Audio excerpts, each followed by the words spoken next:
Celebrating 4 years of talk like you've never heard it before, this is GABNET, the Great American Broadcast Network. Ladies and gentlemen, welcome aboard the GABNET tour bus. Today our tour will take us up and around the newly designed GABNET.net webpage. For your safety, please stay seated while the bus is in motion and enjoy your trip. Also, remember that tipping your tour guide is greatly appreciated. Okay, we're off. The first place of interest that we're going to pass on the top left, you'll see a rotating billboard of all of the great GABNET programs. Legend has it that legendary broadcaster Alex Bennett created this billboard to attract early visitors to GABNET and to lure them into his site. To this day, it's one of the top attractions on our tour. Up next, look over at the top right and you'll see the most recent video of Alex Bennett's Ramble. And if you're lucky enough, we'll see Alex interacting with the citizen panel. Always a tour highlight. Did I mention that tipping your tour guide is greatly appreciated? As we approach the bottom of the Ramble video, we see quick links to all the ways that you can connect with GABNET programs. Facebook Live, YouTube, TuneIn, Livestream, Vimeo, and the GABNET Roku channel. They're all additional stops that you can make if you choose to step off the bus. But remember, please tip your tour guide if you do, and then you can hop on the next bus. Here's another highlight on our tour. On the left side, you'll see GABNET On Demand. You can quickly access any of the most recent programs there. Clearly, a value spot on our tour because downloads are at no extra cost. Please give your attention now to the right side. Look at the complete tutorial on how easy it is to become a citizen panelist. By the way, if you're a Luddite, there's a phone number that you can use to dial in. Okay, we're nearing the halfway point on our trip. I certainly hope that you're enjoying it. Oh look, there's the convenient call Skype button that you can click on, which will automatically connect you to the citizen panel. So now we're turning down the center of the page. I don't want you to miss any of these attractions, so please pay attention. Up first is a link to the 24/7 feed. Now these are going to come fast and furious, so pay attention. Next is a quick note on how you can hear GABNET on Amazon Echo. Next, quickly coming behind that, and this is always exciting, a screen that shows Alex Bennett's Ramble when it is live, with a countdown to the next show. It's always fun when we pass and the show is live. We're winding down our tour of GABNET.net, but before we reach our final stop, it's important to note that there is a place for you to contact them with your comments. Let them know how you like GABNET.net and the GABNET programming. And with that, we wrap up our tour. Remember, as you step off the bus, to please be careful. And also remember that GABNET is talk like you've never heard or seen it before. Did I mention, please tip your tour guide? Reasons why you tune into GABNET. Reason number 29, the Citizen Panel. I'm saying that he could actually, a good lawyer might be able to make a case that he cannot get a fair trial anywhere in the United States because the President of the United States said, quote, he should be executed. And if you can't find a fair jury anywhere in this country because they've all been exposed to this. No, he'll never go to trial if he's treated as an enemy combatant. He's not being treated as an enemy combatant, Phil. He's basically a citizen. He has a green card. He has all the rights that a citizen of the United States has because he has a green card. Either you want to follow the Constitution of the United States or not. Go to Russia if you don't want to follow the rules. He said that he did this for ISIS. He had a note in his thing. He had phone calls on his cell phone, and he says that he did it for ISIS. Therefore, okay, so Phil, if you did that, you should be able to be treated as an enemy combatant. I think so. GABNET. Reasons to listen every day. Log on to GABNET.net for more. GABNET. It's talk like you've never heard it before.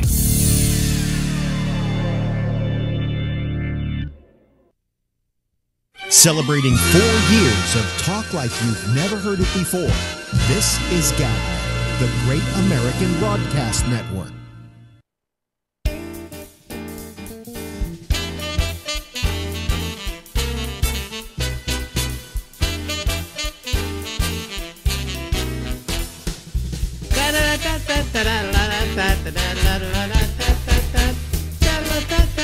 Hey everybody, it's Alex Bennett. It is the Ramble. We had some drumming going on in there. And we're here until midnight Eastern Daylight Time. Then we'll be taken over by the intersection with Jack and Amy, or Amy and Jack, or Amy, or just some guy with a really raspy voice calling them. Anyway, listen, ladies and gentlemen, who the fuck do we have here? It's Friday, da da da da da da da da. Do that again. When you did that, this was flashing on the screen. No, but it's flashing on the screen when you do now? that. No, just when you tap it. Oh. Do that. Tap it again. Look at that. Look at the on the air sign. Mine doesn't do it. Let's see if I do it. No, it doesn't do it when I do it. So you know, I take every other Friday off, and that's like my mental health day. Yeah. But I try to put doctor's appointments and everything. So I went to the gym. Oh, by the way, this is a story on how old she's getting. It's ladies true. And gentlemen. It's really true. If I didn't realize it, I definitely realized it today. Mm-hmm. So I went to the gym and I finished, and my appointment with the doctor was 10:30.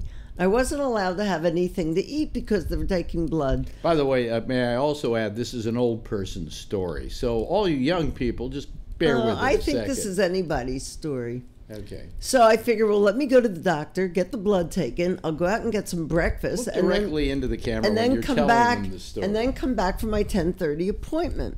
So I go into the doctor's office, and they say, "You don't have an appointment today. Your appointment's in 2 weeks." And here I fasted, and I was ready for my doctor's appointment. I had the time, and I was on the wrong date. So I went and treated myself to a nice breakfast at Sarah Beth's. A nice breakfast at Sarah Beth's? What is Sarah Beth's? Sarah Beth's a great little restaurant around New York. They have about 4 or 5 of them. Mm-hmm. And so this is us together. And it's Friday. It is the most miserable half hour of her life. Can you imagine, though, showing up at the doctor's office? I said, well, at least take the blood. She said, I can't, because the doctor writes the blood orders the night before for his patients the next day. I have to make my yearly appointment with our... Well, this is my yearly from my thyroid doctor. Well, but I'm worried about my PSA, which went down, by the way. You've been worried about it for the last 2 years, Alex. I've been worrying about it. You worry it from the day after you see the doctor. Yeah. To the next time. Well, because I'm being terrorized by my urologist. You're allowing it to happen. I'm still not in the area where at my age it's a problem. 2.5 and. That's what fine. The fuck are and you it went down from about? 2.8. So. Then why are you worried about this bullshit? Because I don't want to get my prostate removed. You're Who knows when I'll need it? You're not, and you won't need it. I don't know. It's going to sod like everything else. No, stop it, doctors. Let me turn on the air conditioner. It's getting clammy in here. Anyway. Yeah, now they can hear it because there are 2 microphones, and you can kind of hear it. Hear it in the background? It's 10:09, Alex. Yeah, you hear it there? What? It's 10:09. I'm just saying. You have till 10:30. It's never too early. No, I hate every urologist I've ever had. Now, this one is nice. He has a nice bedside manner. However, the problem is he wants to see me every 6 months so he can make some extra money. And if that's the case, maybe he's going to want to remove my prostate. This is the lead into Alex's update on his ails and ailments. I don't have any real. Hi, Ann. I have a bad tooth, and that's about it. Really, I sat down, I thought about it, and I said to myself, I should not be complaining about my health. Then what the fuck are you doing complaining about your health all the time? And I'm the one that has to hear it. I'm telling you that I'm afraid to go to the doctor because of the PSA test. You're afraid of everything. Just do it. It may go down. The last time it went down. But nobody hears the complaining except me. Well, because you live with me. It's your job. Well, it's not my job. I didn't sign up for that. Listen, was I a hypochondriac before you married me? Yes. Okay, then what makes you think I would suddenly clear up? It just doesn't stop. Huh? It just doesn't stop. What do you mean it just doesn't stop? Doesn't stop. There's no end to your complaining. Yes, there is. No, there isn't. So anyway, listen, I started this thing. The news. On Facebook, yeah. Your little news update. I think it's great. My news break, Alex Bennett's news break, and it's terrific. It gets, like, right now, let me see here, at this moment, after 8 hours of being up today, and actually there were 2 versions up today, because I did a second one because the first one I fucked up on something. I had a wrong piece of information. So anyway, I go to the page, the Facebook page, and I bring it back here. Why don't you play it? No, I played it last night. Oh. I played it last night. They saw what it was like. People stopped doing it as soon as I went on the air here. But there were 159 there and 22 on the old one. Did you put it on YouTube? And then there's about another 20 some on. I've done about 200 people within 8 hours on this particular. Did you put it on YouTube? Yeah, it's on YouTube, but YouTube doesn't get a lot of people. Oh. Yeah. So, but anyway, so that's great. It was 159 people, for crying out loud, so far on this, and then you add 22. Let's see, let's round it off to 20, and so 20 and 160 is 2. Yeah, so over 200 people. That's great. That's terrific. Saw it in about 8 hours. Stop it. More than listen to this program in a whole fucking day. I think that's so terrific. my point is there any reason why I should be doing this show every night? Well, this is the lead into your news. No, but I'm saying, do you get what I'm saying? Yeah, I hear you. You know? I mean, but I love your little show. I mean, I wish I could, I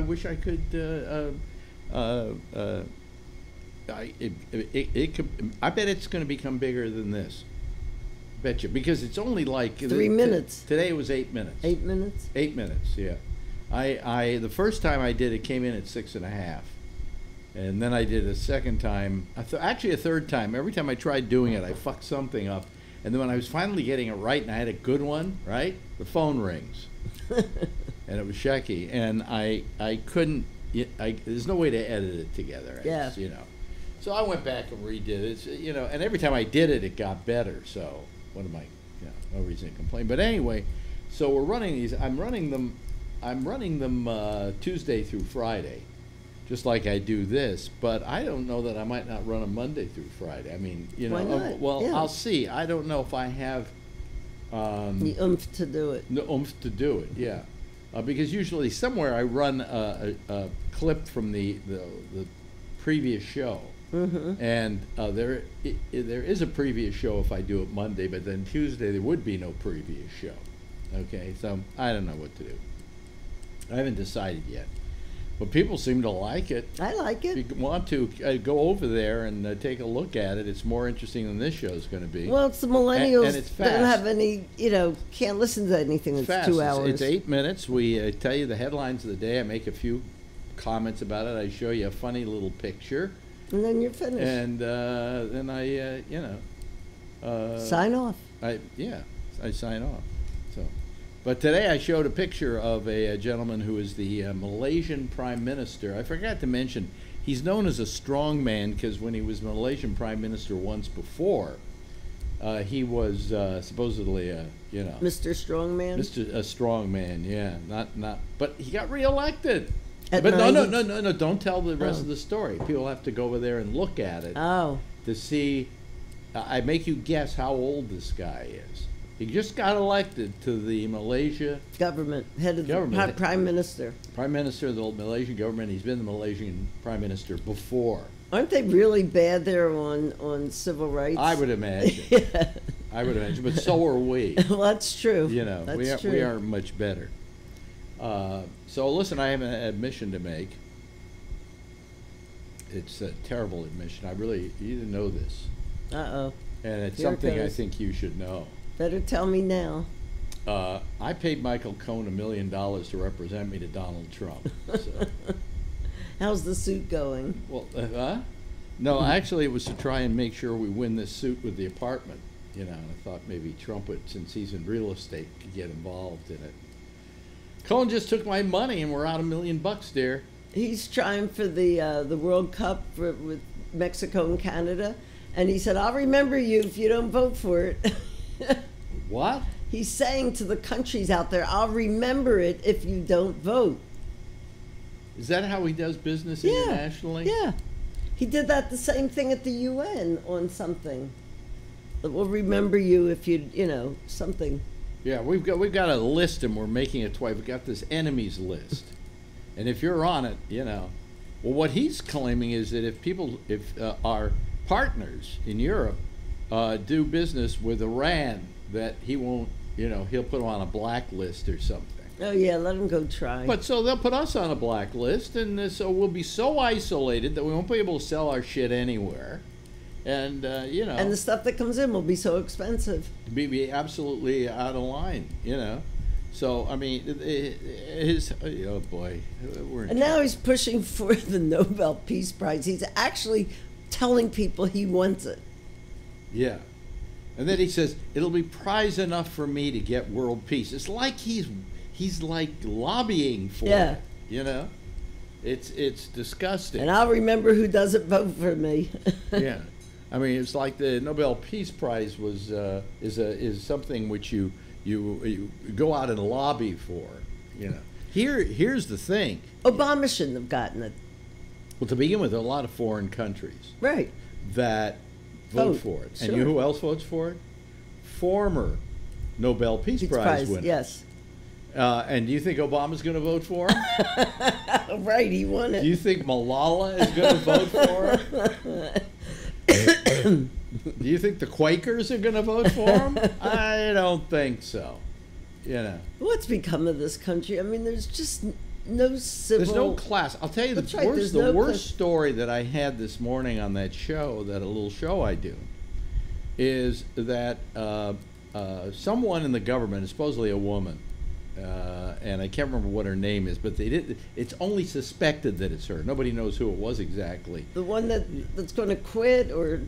No, that said about John McCain. Oh, that was somebody in his office. Don't worry about him being against your whatever.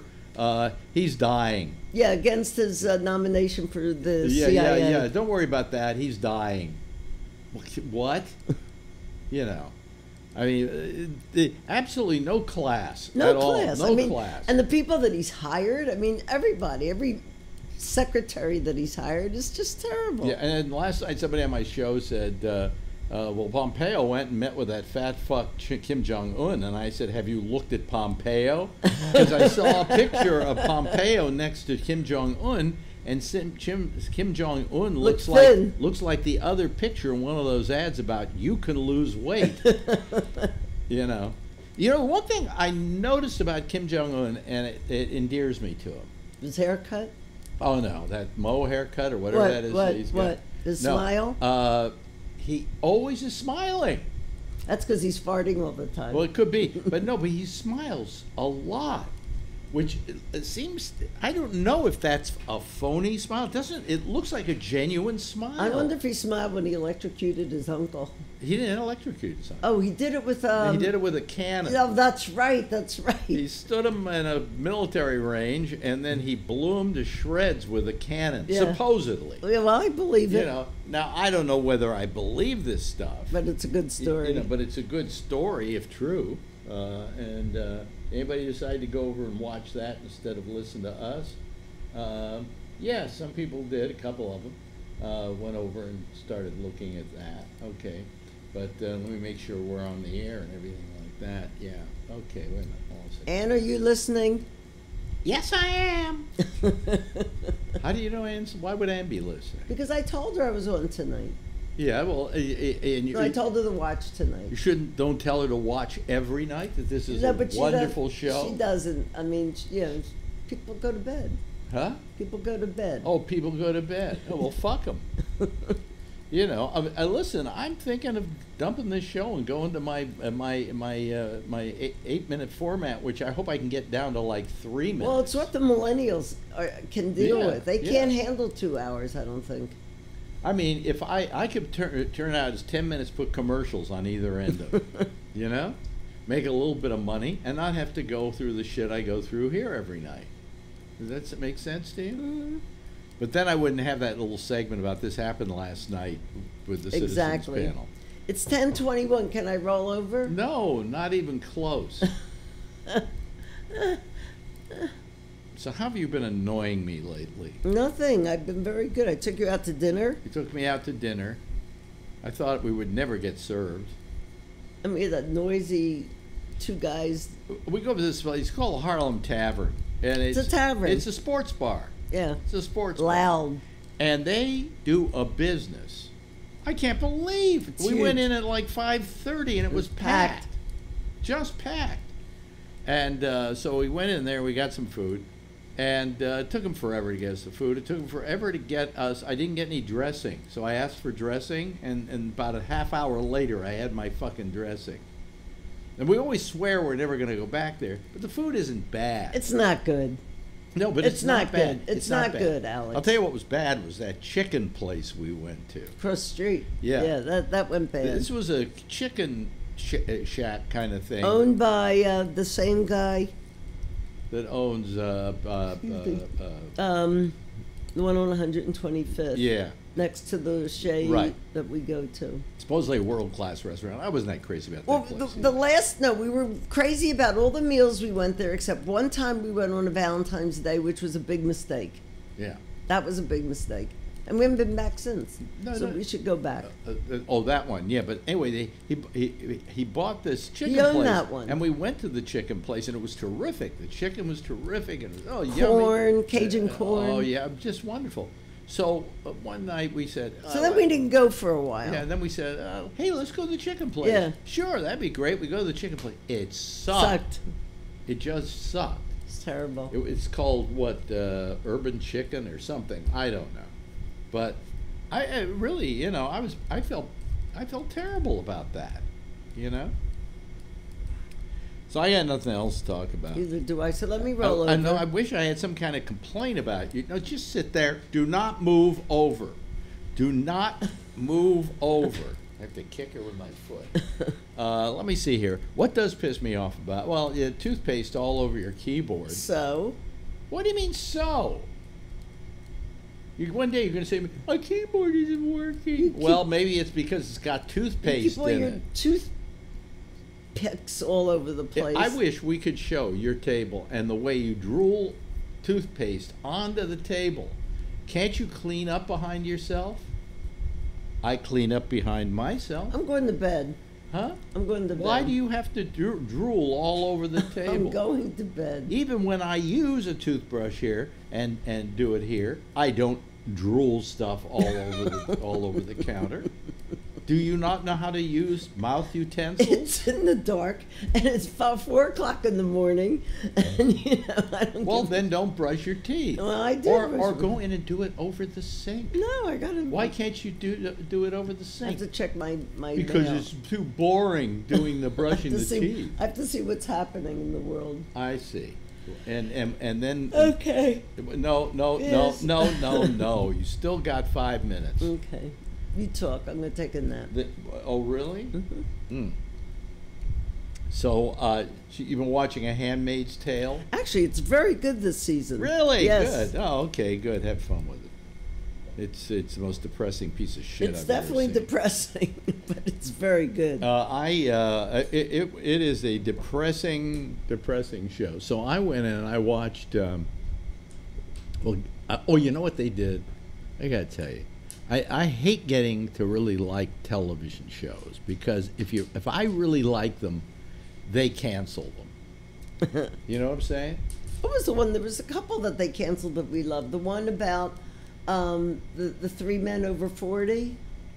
Oh, well, that was a long time ago. Yeah, but they canceled it. We loved it. Men of a Men of a age. certain age. That was great. They canceled that. Yeah. They canceled the one about the short people. Life is short. Life is short. That was terrific. No, but the reason was People that complain. HBO got too many complaints From short and people. it was a dwarf making fun of dwarfs. Yeah, it was great. It's still on HBO. You can see it. You know, but anyway, the jokes were never about him being short. He was just an asshole.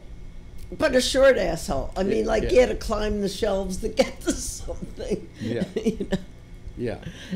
I mean, getting out of a car, just everything was just trying to remember what his name is. He was.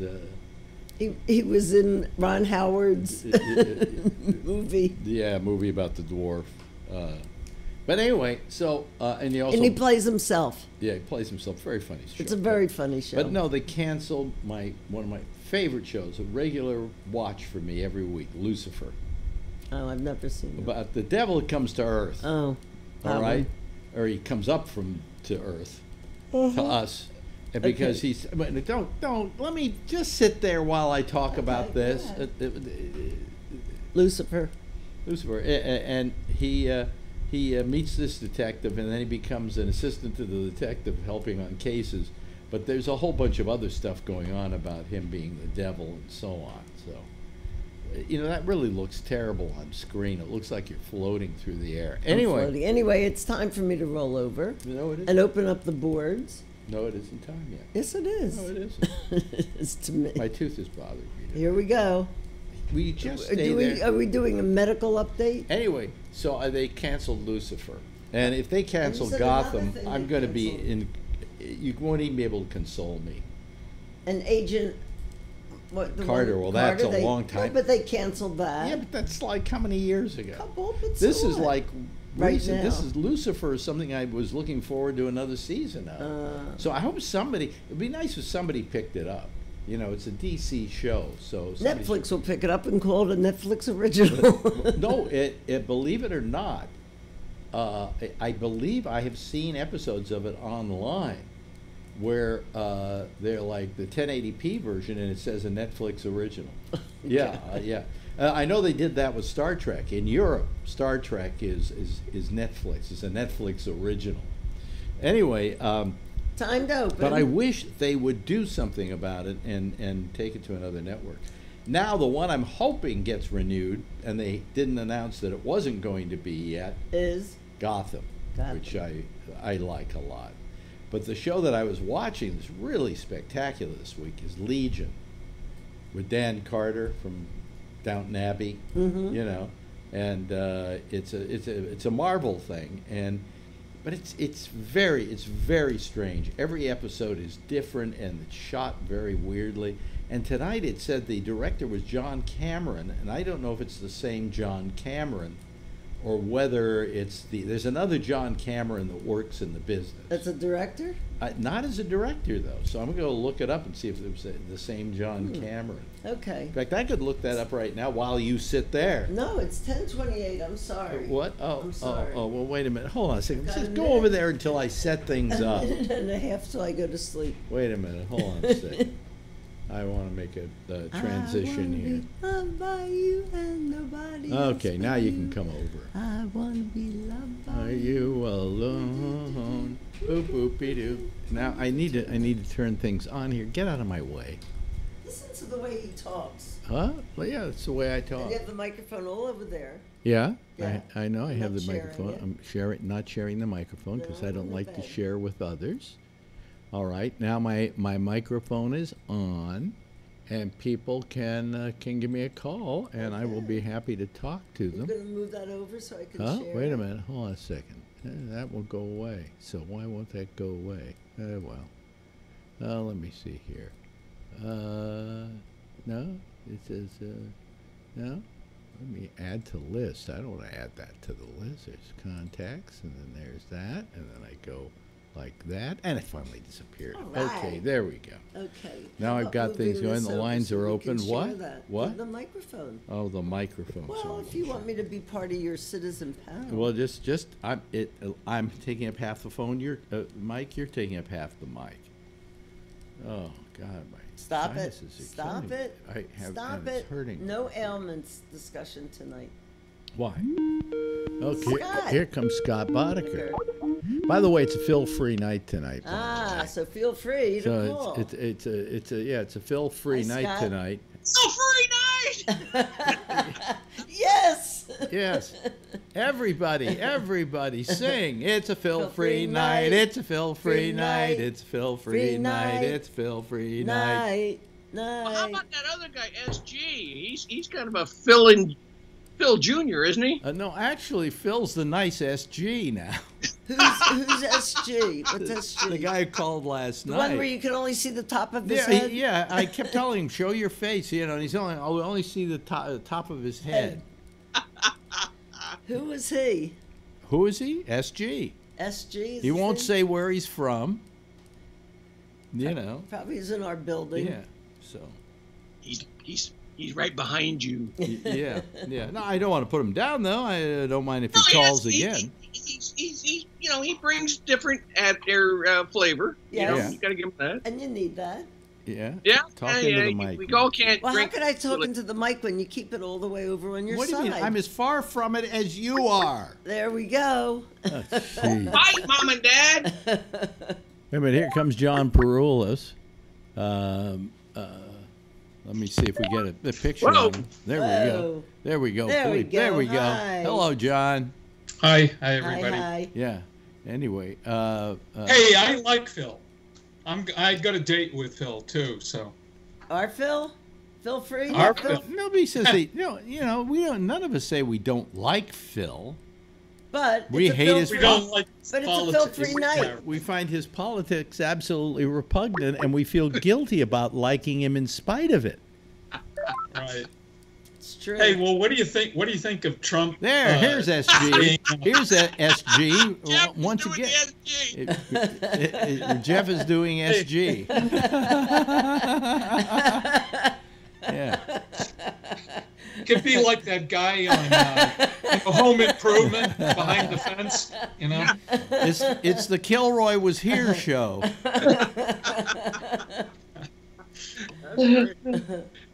Gee, all of a sudden we're losing a lot of people. Why is that? Because we're not arguing. Yeah, I guess not. So anyway. Maybe they're Phil fans. Could be. Could be. As Alex would say, fuck them. Fuck 'em. Fuck them if they can't take a joke. So how are you guys tonight? Scott, how are you? I just got back from Fayetteville, Arkansas. I had to drive up and get my daughter from college. Yeah. It's like I measured it out. It's like driving from New York to Richmond, Virginia. Yeah. And having lunch and then driving back. Now, how far? Wow, how long would it that's a take? long- It would that's take a- a while to get That's to a Richmond, long Virginia. time. Yeah. I bet, imagine with no traffic or whatever. I mean, it'd be worse with the traffic, obviously, but Well, it's it's about 4 that same hours number from of New York miles. to D.C., and then you have to add on another 4 or 5 hours. Yeah. The DC was short. It was Yeah. short going from New York to DC Yeah, and driving back, but yeah. How? But it's about the same amount of time. How? So, how long did it take you to get up there and get back? Well, I left at 8, and I got back about 8:30, so 12 and a half hours. Wow. So, That's with a- like an hour and a half up there, moving her stuff in and out of the car and That's over to long- a storage area. That's a long day. You're such a good dad. But I got my beer. Why did you just tell her, take the bus, leave me alone? You got too much crap. Really? She had to come in and shut the door because I was talking too loud. She's out there watching TV now, but anyway. Yeah, but now let me ask you a question. Why did she have to bring all this stuff back? Because at the end of the year, you can't leave your stuff there? Right. She'll be moving to a different. She's moving from the sorority to an apartment for senior year. So. Oh, I see. And who's paying for that apartment? Oh, who do you think? You are. Oh, Well, put it on Gabnet's tab, okay? Yeah, Gabbucks. Gabnet bucks. They're usable everywhere. Gabnet Yeah. coins. Yeah. Ooh. Yeah. Yeah. Gab coin. Gab coins. Gab coins. Yeah. But anyway, it was a nice day. A little windy driving, but That's nice. I lived through it, so Wait a I'm minute, happy. I got a gripe to her. You know those eye drops you put in my eyes? Yeah. Now my eyes are burning. Well,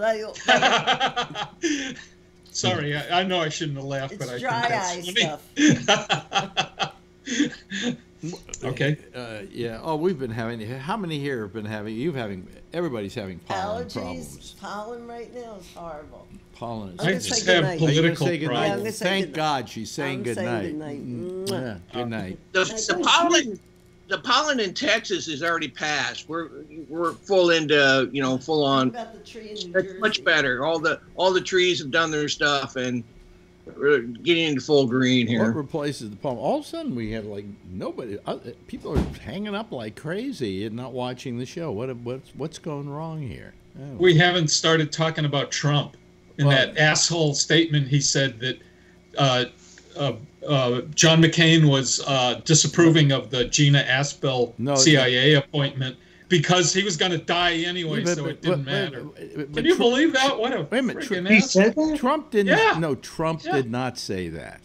Yeah. No, Trump didn't say it. One of his people said it. This woman, I can't remember her name now. Okay. It wasn't Trump. See, now you become the fake news. My God. You know? He could have said it. He probably did say it. No, and then his minion people are just saying, repeated well, how people are putting it is he didn't say it, but he created an atmosphere that made it possible for somebody to say it. Anybody that could openly say about grabbing a woman's pussy is certainly capable of saying McCain is going to die anyway. So. Yeah, but that was what this woman said. It was supposedly at some kind of meeting they were all having, and she said, well, don't worry about the fact that he doesn't like your nominee for the Supreme Court. He's going to die anyway. Oh yeah, like that's Trump. Huh? That was Trump's decision, you know. Yeah. I mean, he's incapable of knowing who to nominate for anything. You know, someone just whispers in his ear. He's such an idiot. Yeah. Right. Hello, Patrick. That was a nice wave. Yeah. But, boy, yeah, last night's show was a little contentious, wasn't it? And we weren't even really talking about Trump. What were you going to say, Jeff? Well, it was contentious. Yeah. I missed. I didn't even listen to it. Oh, okay. I was at a political event in Marin where there was plenty of, intense stuff going on. Yeah. Nothing like watching Marin Democrats fight each other. Really? Oh, yeah. That's why we It's never pretty win, is nasty. because we never come to a consensus. Yeah. You know, the trouble with Democrats is we sit around all the time trying to show how smart we are over the next guy. But, yes, Patrick. One of the more intelligent comments I had heard, and I mean, obviously, I would think it's intelligent anyway because it came from a conservative. But some advice that was given to some Democrats were all of the vitriol and hatred and time spent hating Trump may backfire on the Democrats the same way as during Obama's first term, all of the Republicans bitching and moaning and carrying on backfired on the Republicans, and what happened? Well, you know something, though, I got to tell you that no matter who's in office, the opposite people are going to bitch and moan. There's no question about it. That comes with the territory. I mean, the extent that many Republicans absolutely despise Obama and the absolute vitriol and hatred there is for Trump may end up backfiring. Yeah. And that was proven with Obama because, I mean, I wasn't in that camp, but I knew people that just couldn't stand him at all. There was nothing good. And it's the same with Trump. Nobody will give him a break on anything. And, you know, they're putting out, we want him to die, can't wait for him to die, that sort of shit. It might backfire. So, well, I'll tell you, I don't want him to die. I just want him to get some mental help because I feel he's got some sort of brain issue going on. I really do. I mean, he's just not the way he presents himself and his skills and everything. He's not all present, I don't think. Well, to begin with, he's thin-skinned. And you can't be a president or a politician and be thin-skinned. No. Yeah. It's the wrong job. Yeah. And you don't have to be, you can be thin-skinned if you're the host of The Apprentice. You know, but when you're the president of the United States, different story, because people are going to always be critical of you. The opposite party is always going to be critical of you and what you do. Obama was very good at this. Obama never reacted. Obama just went, that comes with the territory, you know. Every president prior to Trump. What? Every president did. Bush, Clinton, Bush, Reagan, Carter. They all handled it well from the opposite end. Maybe Nixon was a little different, but I don't ever remember George W. Bush or Clinton or H.W. Bush or Reagan ever whining and pissing and moaning. Wait a minute. Bill Clinton did get into it with Amy Goodman towards the tail end of his administration. Well, good for him, because I can't stand Amy Goodman. Yeah, she's a fucking idiot, so I'd get into it with her too. So, well, she's smart. I wouldn't call her an idiot, but she's compromised and she's a sellout, which is worse than being an idiot. How's she compromised? It's the same thought. Wait a minute. How is she compromised in a sellout? She has been spinning favorable news about U.S. Attacks and U.S. involvement in Syria, which is really disappointing. She never fully... Amy Goodman, in case people don't know, is somebody that people don't know. Go ahead. I don't know who he is. She. Yeah, I mean, sorry. Democracy Now! She's on, started off on radio in WBAI in New York, and quickly went to cable television. It is, I think, and I can say this without equivocation because I have watched a lot of it from time to time in my life, the most boring piece of television on the air today. Well, I mean, I don't know. And might I add, incredibly pretentious. When I was watching, I haven't watched it in a while. I just don't watch it anymore. But when I was watching it, there were plenty of shows that I would disagree with you about that characterization of the show. You know, I mean, she puts people on the air that just will not get exposure on the mainstream, and I think she's still doing that to some extent. But and there's probably good reason for that, you know. Yeah, I don't even know if she's on anymore. Yeah. From her. By the way, I'm going to position myself in a different place on the screen for a change, right in the middle.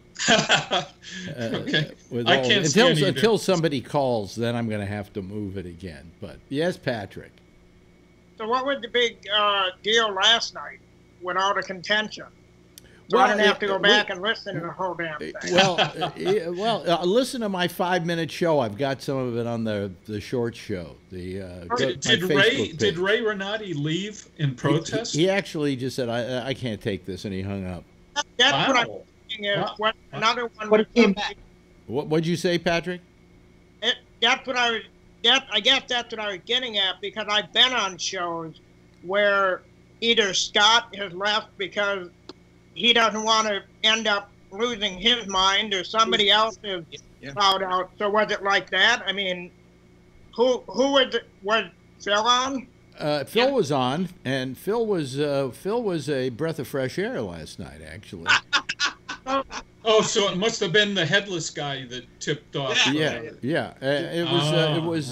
Phil was the gentleman. His name was SG. That's what he goes by. I wouldn't say where he was from. He's called the show before. He's it was about immigrants and stuff, and it just got. He started going crazy. I mean, I would have the guy on again. I wouldn't ban him from the show or anything. I think he was terrific, in that respect. But man, not likable at all. He was filibustering like the whole show.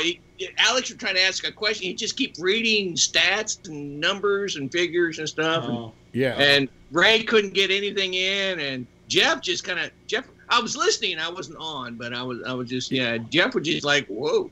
Just you know, there's one thing Skype hasn't installed in Skype, and I wish they would. By the way, nobody's watching the show tonight. This is amazing. 22 people. 23. 24 now. Yeah, 24. Yeah. Usually at the end of the night, that adds up to hundreds or so. But, you know, I don't know why. Maybe they're all going over watching my 10-minute show or my 8-minute show. Anyway, do you watch the 8-minute show, Patrick? Have you seen it? Not. It's on my Facebook page. You just go with today, but yeah, I watched yesterday, and I thought it was funny to use my clip from the other night with the orgasm. That I found funny. Oh, it's pretty funny. But I do like the idea of the short clips as a advertising tool for this show. Well, so far today, I have 166 people, and then there were another 22 when I ran the first version of that. And then I had another like 23 or 24. So it's over 220 or so that have watched it in the last 8 hours. Okay. And right now I got 24 people watching me. Fuck all of y'all. I'm doing short shows 25, from here on 25. In. Just came in. Another one. You know, I'm going to do short shows. The only reason I need this show now is to get a clip for that show. Okay? So, it's called click harvesting. Yeah, it was you were the main part of the clip the other night, the first night that I did the Me? No, Patrick.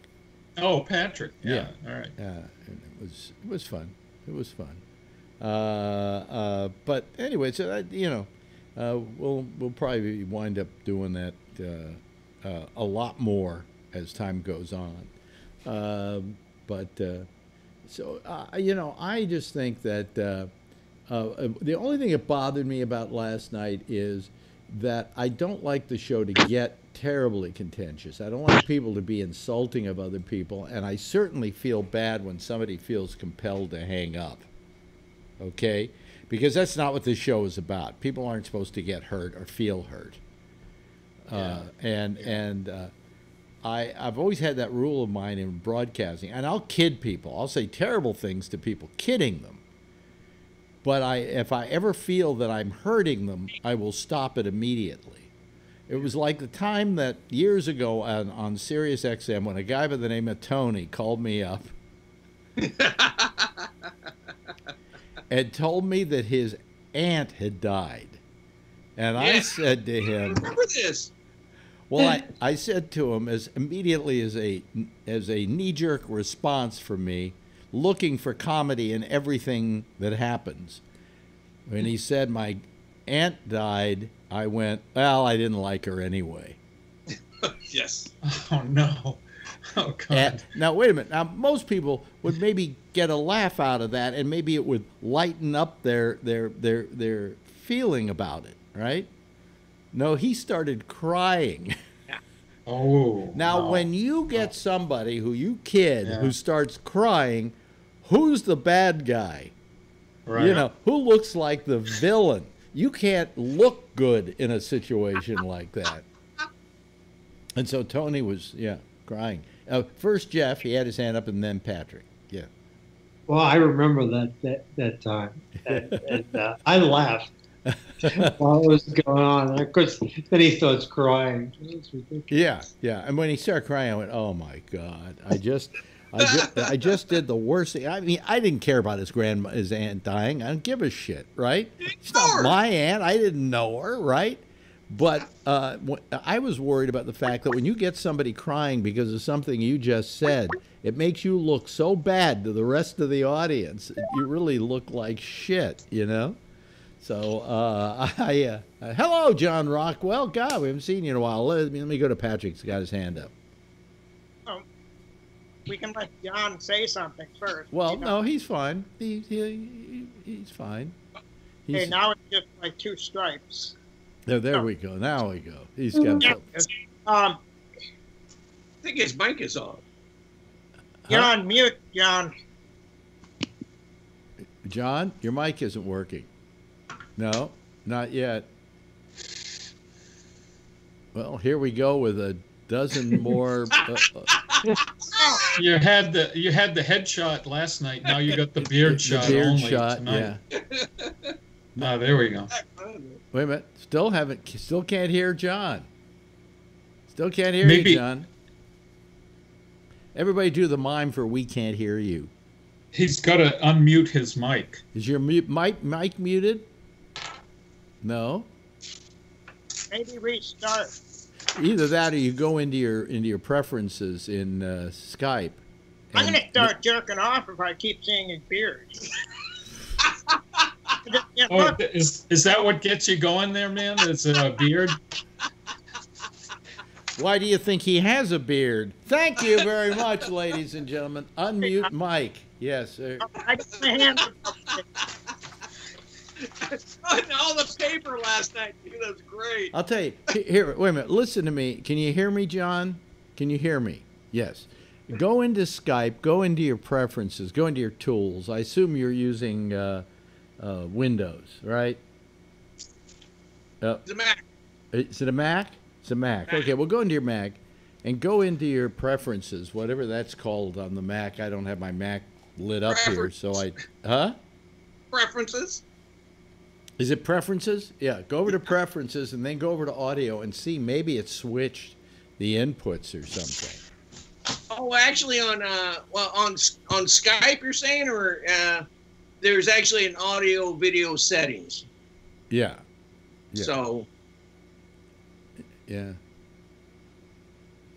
No. Well, we Alex, you know what this is going to force? Americans with Disabilities Act is going to get on the show and bitch, because you should have someone doing sign language, so when someone like that comes on, at least. Well, what I think is so funny is when we say, "We can't hear you," they start talking.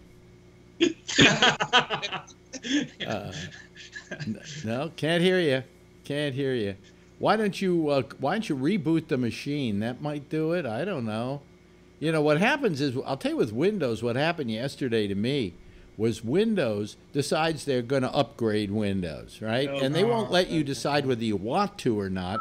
When you sign off, it will automatically, install it. So I put in the newest Windows, and I go back, and then I have to go back and change every fucking setting. My speakers weren't on, and I had to go into the thing that does the TV thing and change all of that, and change all the defaults on that. And it was terrible. It was just horrible. And so, who knows if he didn't upgrade something and all of a sudden it changes all the. But he has a Mac, so that seems to not be the problem. Yes, Patrick. Getting back to levity, in situation like you had with Tony. Yeah.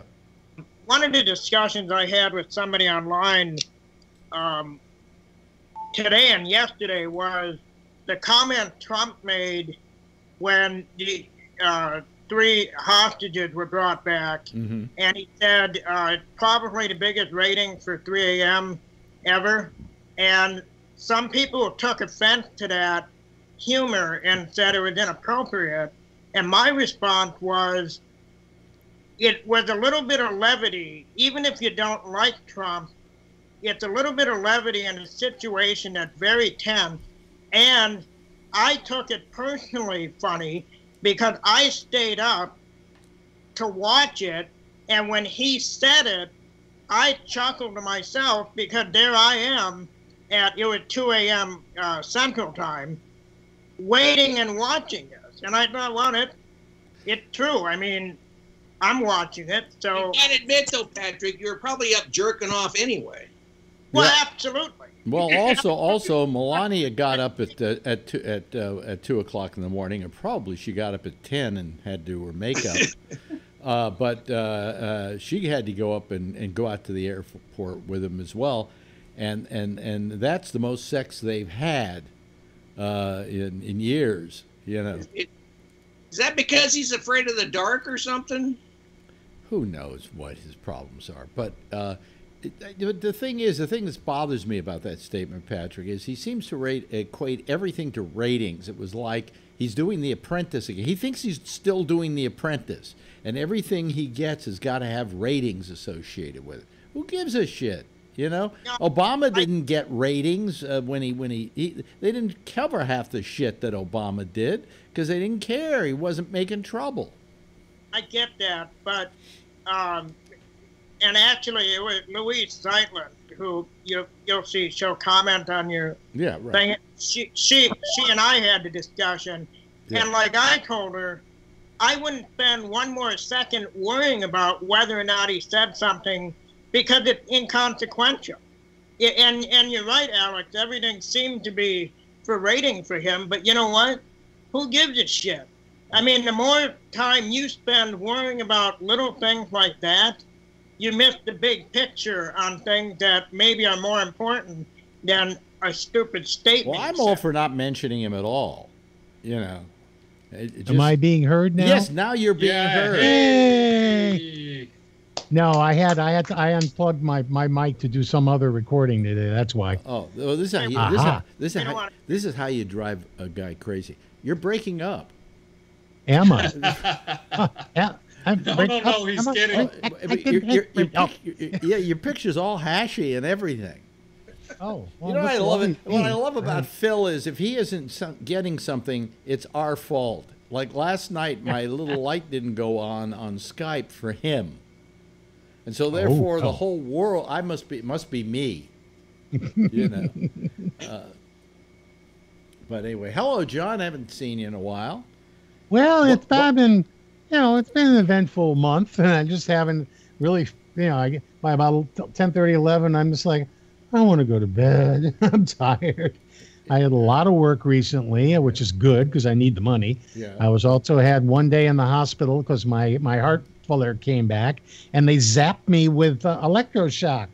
Interestingly enough, interesting. Didn't you? You didn't hear it, didn't feel it because they knock you out. Didn't you call us since they did that, or? I feel fine. It's fantastic. I'm going to see the electroshock woman in about 2 weeks. Just for an update. The electroshock woman. Yeah, the electroshock girl. That's awesome. It's like a Marvel superhero, electroshock woman. But it was interesting because I was really worried about that. I'm thinking, what is it like? Clear. It's not. It's they put a pad on your front. They shave your head. They shave your chest. Put a pad on the front, pad on the back. Then they knock you out with the same the propofol or whatever that killed Michael Jackson. Good stuff. And next thing you know, they're like, "We're done." I'm like, "You're done?" I don't even remember falling asleep. Right. So that worked pretty well. Well, it's good. It's amazing because I never feel well, as you know. I'm always got a bad tooth in my God's waiting room. We know. Yeah, all of that. And a couple of nights ago, I suddenly realized first I was talking to my ex-wife the other day, and on the show she said. By this time you've either got cancer or you've got a heart problem or whatever. That's why old people need Medicare, blah, blah, blah. And I went, I haven't had cancer and I haven't had a heart problem. And all I've got is some tingling in my toes and a torn meniscus that's gotten better and a tooth that's bothered. I said, I don't really have those things that, knock on wood, that people get. I mean, Good for you. And the other night I had a guy here in a wheelchair. Mm-hmm. You can guess who he is. I won't tell you. We got John with his heart problems. We got Jeff with his, I don't know, he's Robo-Man now. I don't know what that thing is he's got in his chest. We had Kevin, who has to have his feet removed, the foot removed probably. There was one other person with something wrong. And I went, you know something? I'm not doing bad. No. I can't complain. Really? Knock on wood. Really not bad at all. So I mean, outside of the heart running faster than it should, everything else felt fine. So that's why I didn't really do anything for about 2 or 3 days, except in the morning, you think your heartbeat would be slower. Mine was going bumble, bumble, bumble, bumble. I'm like, that's not right. I went to my cardiologist and she listened and said, I think we're sending you down to the emergency room. It might be a good idea. I'm like, okay. And she said to me, how do you feel? Do you feel short of breath or anything? I said, no, I don't feel fine. I said, well, when you get down to the emergency room, just to make sure they sign you in, say you're short of breath. Well, everybody go in, get your checkups, because quite frankly, I have enough trouble getting a citizens panel without having some of you die on me. Oh, no, I'm not going to do that if I can help it. Yeah, right. Yes, I mean, I feel fine. It's great. So, generally, except that the insurance company decided that the follow-up with the emergency room doctor person that I worked with, that they don't want to cover it. So I'm going to have to yell at them. Why don't they want to cover it? Doesn't say. I think it's because it's not my regular. This was somebody that works with my regular cardiologist, but it wasn't her. She was the one that was down in the emergency room and took over the case. Are you on Medicare? Since I'm not, she's not in quote unquote my doctor. Are you on Medicare? They don't want to deal with it. Are you on Medicare? Yeah. Okay, well that should cover. It should cover any doctor that does anything to you. Am I right, Jeff? That's what I'm thinking. Unless she, I don't know. Well, I'm going to call up. I mean, they sent me one of these denial of claim or something, so I'm going to call up. And they said you can call and ask us about this. Yeah, I'd like to. You know, right? I mean, because it's like $300 and something bucks they want me to pay. It's like no. Now I didn't. I went to her because they wanted me to go a week after this event happened. As a follow-up. I'm thinking, well, that's a follow-up. I mean, they want to see that the heart's not going weird again. And, how could that not be covered? So I don't know. Yeah. I'm even partially covered. Patrick has his hand up. Oh, yeah. Go, Patrick. Yeah, I was going to say, I forgot about this until John brought it up. Probably about 7-8 years ago, where I was taking a shit, and all of a sudden my heart started to race. And I got the chills.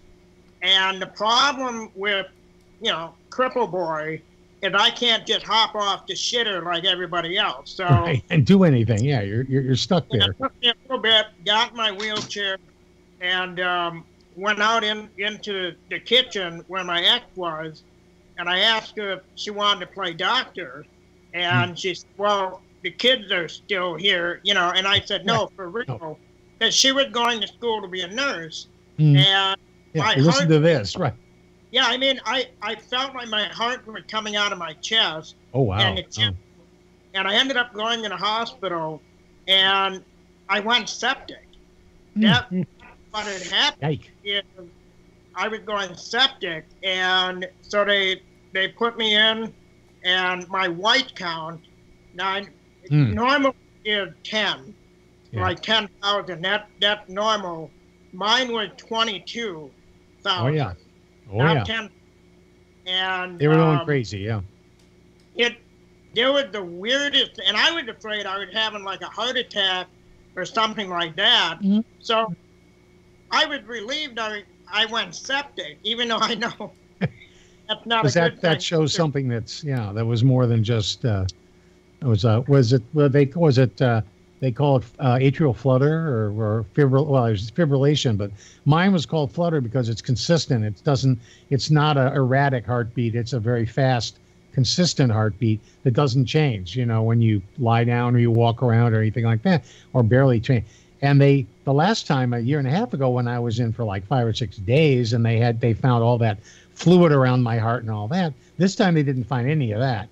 I mean, the only problem that they could find was that the heartbeat was too fast. So they said, well, let's give you that drug that we gave you before, amiodarone, the additional drug.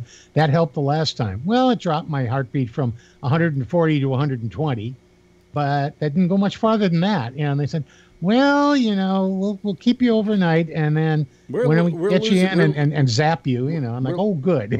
We're losing viewers like crazy. I know. I'm sorry. This is fucking boring. You weren't where I was. That was that was last month. This month is just finally a little bit busier than my usual. So, though you would love this, I think, Alex. I had a guy come in today who has all sorts of reel-to-reel tapes from the 50s of like old Bob Hope radio and TV shows on audio tape, and also something that he had gotten from somebody at NBC Radio where this guy had gone over to the apartment of Ogden Nash, the poet, Yeah. and had him read his poetry. And it was so much fun this afternoon because I love Ogden Nash. He was one when I was a kid. That was one of my favorite, funnier, off the wall poets. So it was just, it was an interesting day. I don't know if we're going to be. I think he's going to try to find some, college or something to donate all these old radio and TV shows to. But I'm hoping that he'll say, well, we'll donate it, but if you need them digitized, talk to Mr. Rockwell here, and he can do it for you. Because I didn't want to have him. He can't afford to pay me to do that. Hours and hours, Yeah. But they had Myron Cohen interviewing Steve Allen instead of the other way around. I mean, I don't know where he got these from. Some friends of his in the business back in the day, and he's had them sitting in his basement for ever and ever. I think I know why we don't have. Now they want to kick him out. I think I know why we don't have an audience here, because you just referenced about 5 people that nobody knows. Nobody under the age of 50 knows who we're talking about. Okay, sorry about that. I bet you didn't know half of them, right, Patrick? Because you are under 50. Well, I know Steve Allen. Yep. Yeah, but Myron Cohen? No. Nope. I know Myron. Okay. How about Henry Morgan? I knew him way too well. He did a radio show at my studio for years. He's a friend. A friend of mine's was his godfather. Mm-hmm. Yeah. Let me see here. What other names did you name? What other names did you name? Let's see if Patrick knows any of them. No. Okay, good. It's quiz time. Good. Let's go. Hey, I've been chatting with Renee. She's lurking. She's been watching the show. Come on, Renee. We know you're lurking out there. Get on this damn show. Okay, quiz time. Let's go. Okay, no, but anyway, what were some of the names you were mentioning there of tapes that he had? Oh, they had. Well, obviously, one that you would know, of course, everyone knows, is Jack Benny. He's got a couple you know Jack Benny, right? Benny, right, yes. Patrick? We've all heard of him. Okay. I think they've all heard of him. Though you don't know, they may not have heard him. Yeah. They might have heard of him, Mm-hmm. Well, as I said, Ogden Nash, the poet. I mean, this is, he was a poet Nash. best known in the 40s and 50s. Ogden Nash. I don't remember him. But he was one of those, he was one of those guys that, with a very off-the-wall sense of humor. His rhyming was like all over the place. It was funny as anything. It's my early favorite. Wasn't he the one that wrote "Men Never Make Passes at Women Who Wear Glasses"? No, I think he did a variation on it. I thought Dorothy Parker did that one. Oh, was that Dorothy Parker? Do you know who Dorothy Parker was, Patrick? Here we go. See. I mean, all I'm talking about married to Dashiell Hammett. Do you know the writer Dashiell Hammett? There's nothing wrong with Patrick. He's very, very intelligent, smart, urbane, and whatever you want. But he is. There are people of a certain age who don't know some of the references we're making. I mean, this is the thing that bothers me about Jack's show. He's always making references about radio shows that even his audience didn't hear. I mean, like you, Scott. Sometimes does he say stuff you've never heard because you were on that show a lot. I haven't. I haven't been. I may go on tonight. We'll see how I feel. I'm sort of yawning in the corner. It's not because of your show. Just as I've been tired all day. It's a good reason for you to yawn. Listening to Ogden Nash. It was but my problem is I couldn't remember his name. I was at my local bar and I wanted to tell somebody about it, and I kept thinking, like I was trying to think of the name of the poet. On Ogden my Nash mind, the senior block. There are people out there just scratching their head, going, Ogden fucking Nash. What? I know. Okay, well, I was, now it's funny. I can't remember the name of the guy I thought it was, but well, it was one of those things. I kept switching them around. Yes, Patrick's got his hand up. Patrick. Yeah. The difference between me and perhaps a lot of other people is I enjoy, if I don't know someone or haven't heard of someone, I'm willing to be educated on it, or I may look it up later. I mean, I've always been like that. Most of the people I hung out with as a kid were my senior by 30 or 40 years. So, I mean, I would, it never bothered me. So, I mean, even though nobody's that senior of me here, what the hell? I mean, it doesn't bother me. If it bothers other people in the audience, well, that's fine. But me, I'm probably going to look up Ogden Nash just to see, because I'm not familiar, and I like poetry. Right. I'm on a quote site of him right now. This is the first thing they have there. Middle age is when you're sitting at home on a Saturday night and the telephone rings and you hope it isn't for you. I like that. Yeah. Oh, this is the one this is the bad pun that I thought was great. I'm a conscientious man. When I throw rocks at seabirds, I leave no turn unstoned. That was his humor. I mean, he's a very strange guy. And he made a very big living on this. You know. Well, here's one for Phil. Whenever you're wrong, admit it. Whenever you're right, shut up. That's an interesting way of thinking. Yeah. So that's why I had to throw a couple in there just to let you know. I mean, he's one of that. I don't know when did he die? Well, way back, I'm sure. Yeah. I can go on Wikipedia and find that. I mean, that's what's so great about the internet, you know. But I mean, it was sometimes you think as you get older that you make a reference and everybody's going to get the reference you're making. And the fact is, no, not at all. You know, he died in 71. Yeah, he was. I did this game with Larry Bubbles Brown, in which he asked me about a bunch of people that were in this almanac that he had of famous people. And how many did I know? And then he would name them, and I'd have to kind of give some description of who they were and what I knew about them. And I was about 99% correct. But you did an amazing job. But I would imagine that anybody under the age of 50, most of those names they never heard of in their life. No. You know, yes, Jeff. No, I couldn't believe. I don't know what you were, 95%. Or even more. He said 99. on Barry on that show, and you were terrific. But I gotta admit, I hardly knew half of those people. Yeah. Well, like for instance, he came up with one he thought he would just get me on, stump me on, big time. Was Joe Frisco. Now. I've heard the name, but I don't know from where. Anybody ever heard of Joe Frisco? Okay, he was a guy who worked clubs and the vaudeville and whatever, and he was a comedian with a stutter. And the reason I knew him is my father loved him, thought he was the funniest man alive, and so when he said Joe Frisco, I said, of course, a guy with a stutter. He told jokes. I think he was in vaudeville. I think he worked comedy clubs. And Bubbles is like, whoa. Bubbles was like gobsmacked that I knew that. Yeah. You know. And it's you not know, that you I have a connection. It's not that I. And if it hadn't been for my father, I probably, even though at my age, would not have known who Joe Frisco was.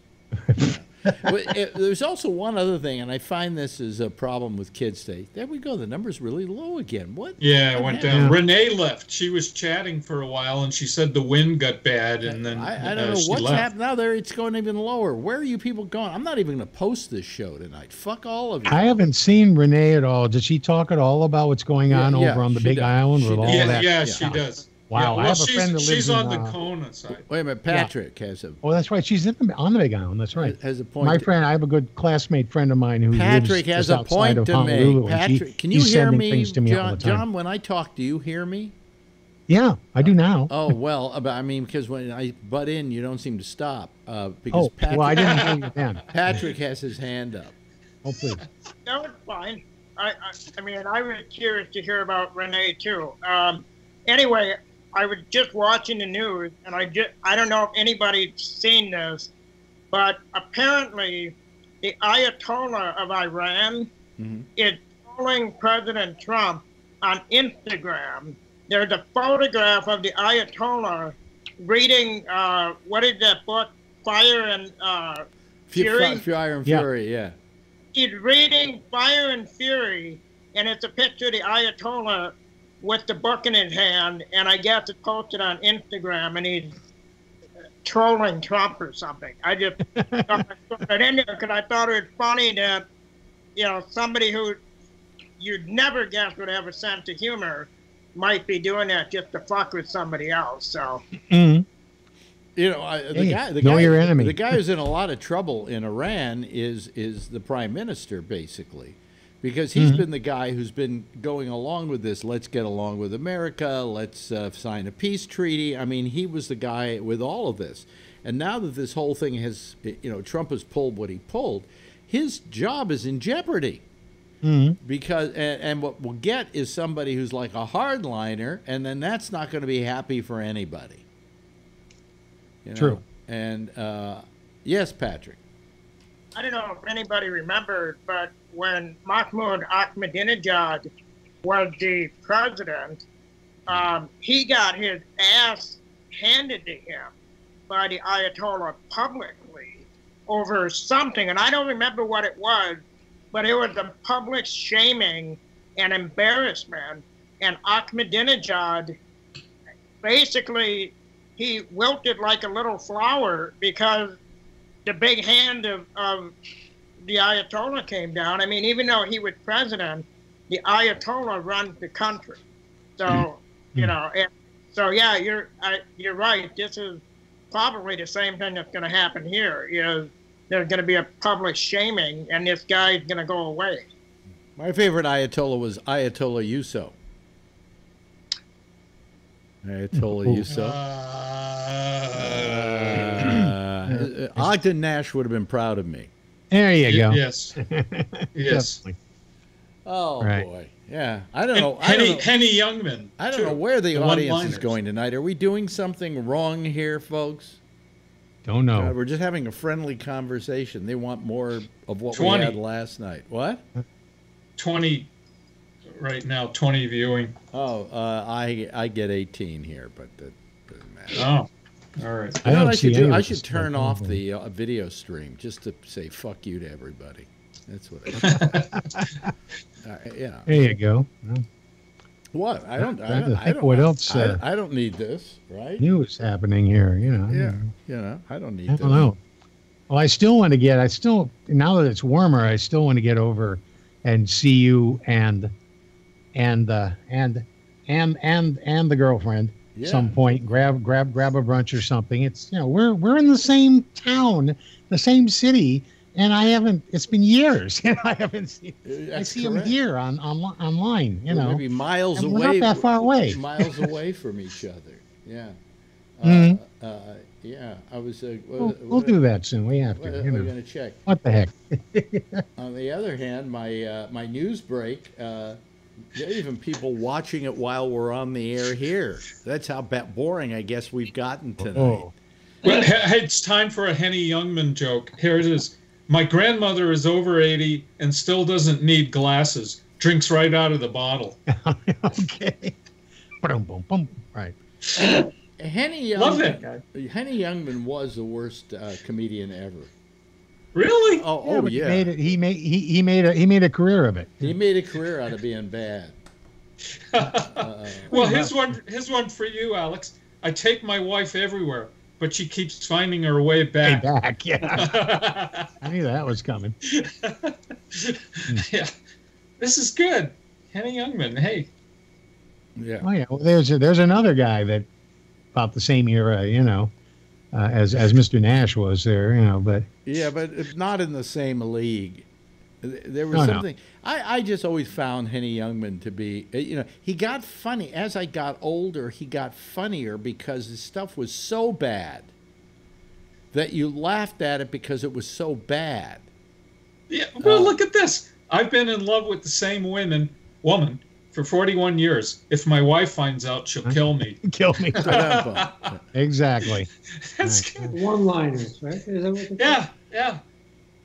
Yeah, he was like called him the king of the one-liners, but he wasn't. Right. I'll tell you, there was a better comedian that was a one-liner comedian, and I'm trying to remember his name now. He did the voice in Reservoir Dogs. He did the announcer. He was on the radio in Reservoir Dogs. You know what I'm talking about. Yeah. And this guy was really the king of one-liners. This guy did one-liners. Hey, Renee came back. Look who's here, ladies and gentlemen. Ms. Volcano. Yep, No, it's Madame Pele is the one who's giving us all sorts of hell. How do you know that Pele is a female? It's a volcano, man. It's a red. It's erupting. Yeah, it's erupting. Have you never been around a woman like 24 hours after her period starts? Because I just want to cut your heads off. Yeah, that's good. No, actually, so in the heritage here, which is Hawaiian heritage, Pele has always been a female, and their deities, they're both male and female. So and it isn't a singular kind of thing. So it's nice to see, you know. Now you wrote something on our chat room here saying that if you could take a picture, the sky is yellow and so is the water.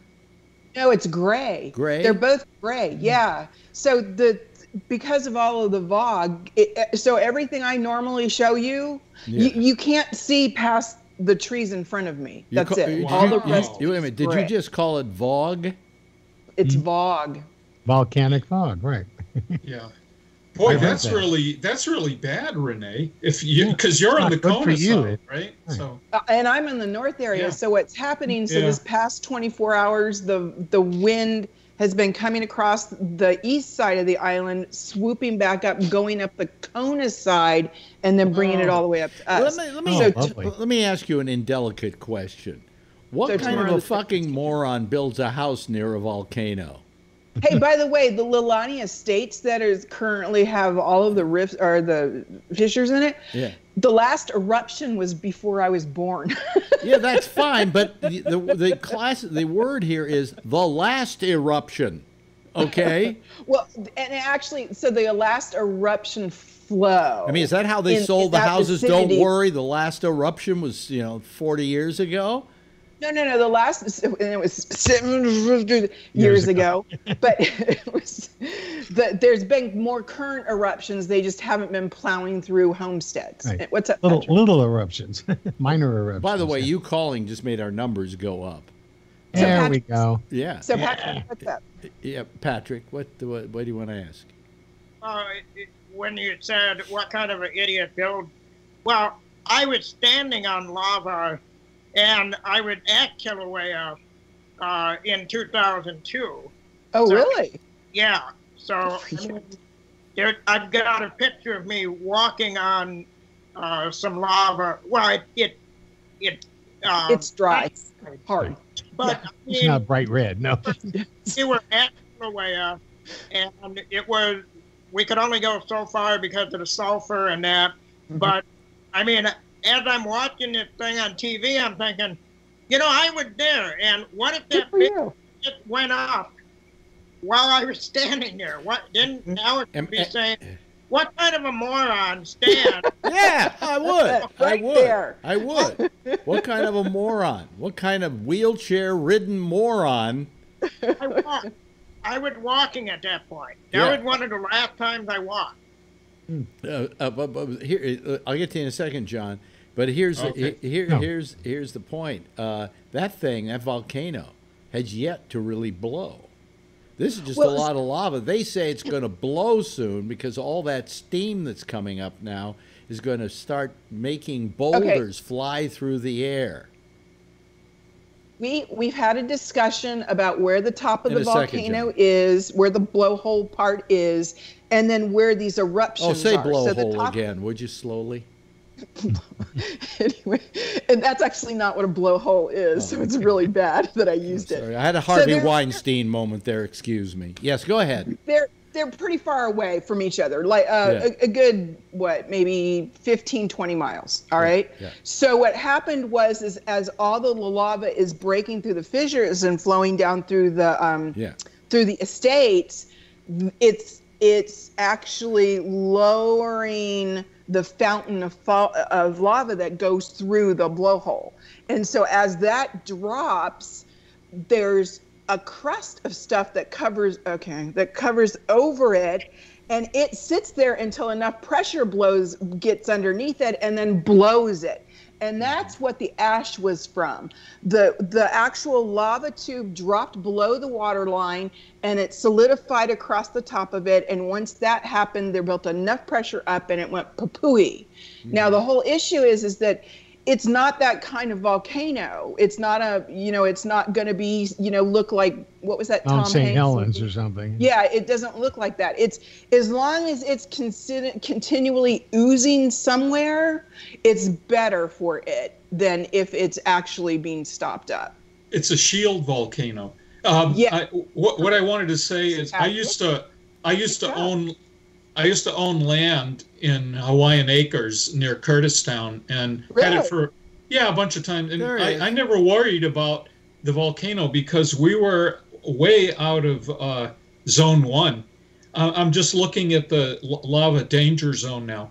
And it clearly says Leilani Estates and Kapoho are in zone 1. So if you build there, you're like asking for trouble. And right, and if you've listened to the natives, they were all saying the same thing. It was an inexpensive, great place to live. We knew that Madame Pele was going to show up again, and she's just going to show up and do her thing, and that's exactly what they believe. And the only thing that we can do is get supplies down to them and hope for the best. But it's a decent sized subdivision, and they're decent houses, so it's going to be great when it stops. But it might stop spewing stuff out of the top of the volcano, but it's going to continue to do. What I'm worried about is the massive rift. The fissure zone is about like this wide, and that to me means that if you start at the top of the volcano, that this whole side could actually drop. Ooh. But that's not how it works. That's just how my brain works.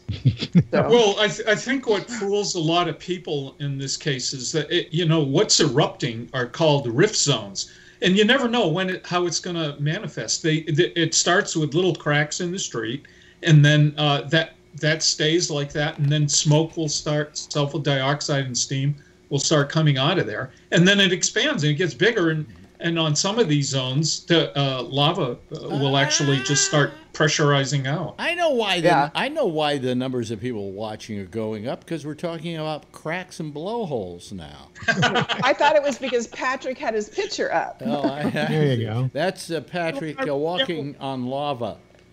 Mm-hmm. And you wonder why he can't walk anymore. Well, people got pissed. All that lava crusting your feet there. Yeah, that's the last actual photo of me standing upright, or being in an upright position. So kind of cool because you were in Hawaii. Yeah, really. Jeez.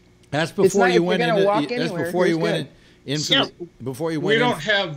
We don't have those kind of volcanoes on the West Coast here. They're all stratovolcanoes, which are kind of don't have these volcanoes. So it's definitely a different kind of volcano. And if you were listening to Science Friday, is there's another freaking volcano just off the south end of this island, and pretty soon they think that the lava coming off of Kilauea is going to make it over to the other volcano, and they're going to bridge it.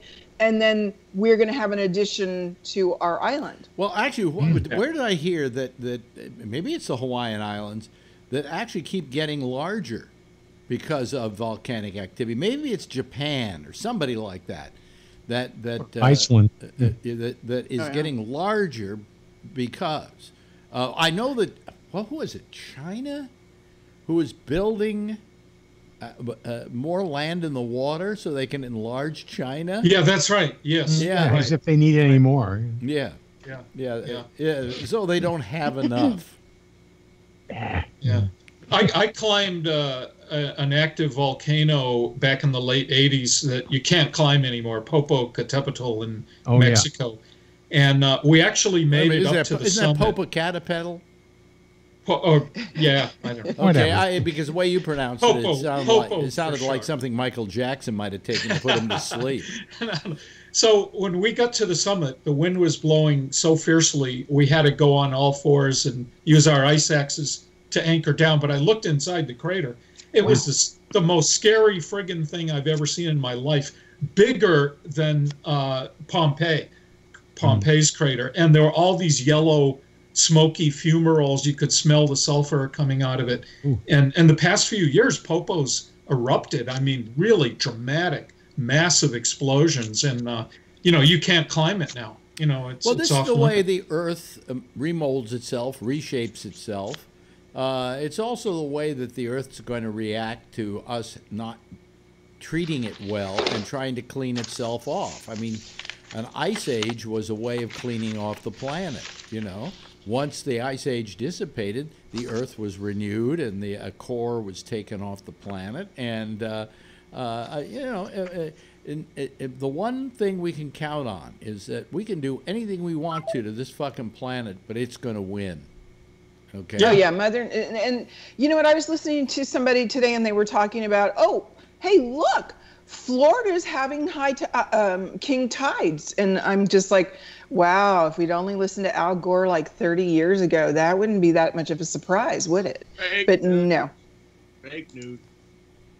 So it just amazes me how you guys, not you guys, how people don't think that Mother Nature's going to kick our ass. And it's fully capable of kicking our ass. And it's kicked itself many times. Hey, the U.S. military is now freaked out about quadrilin. I was there in '85 with Greenpeace. We were protesting, the nuclear weapons and so forth in the Pacific. That's where the Rainbow Warrior was blown up, by the way, that year in New Zealand. And now the main Kwajalein missile base, where all their rocket telemetry is located, is in danger of flooding because of global warming. The sea level has risen, and we went on there. We hung, we jumped over the security fence and hung a banner on one of their giant radar domes that said "Stop Star Wars," because Reagan was the president at the time, and we thought Star Wars was a waste of money. But the Kwajalein is the longest missile range in the whole globe. They launch missiles from Vandenberg Air Force Base, and they go, I think, 4,000 or 5,000 nautical miles to Kwajalein in the Marshall Islands. And that now the military is freaked out. So I could never figure out why Ronald Reagan wasn't sued by George Lucas. Yeah, right. He used to say, it wasn't. Did he ever refer to the anti-missile system in Star Wars, or was it other people that did? I can't remember. That was a Jerry Brown thing, right? I don't. But it was it was a terrible thing to do to a good movie. It was to name a method of destruction, Star Wars.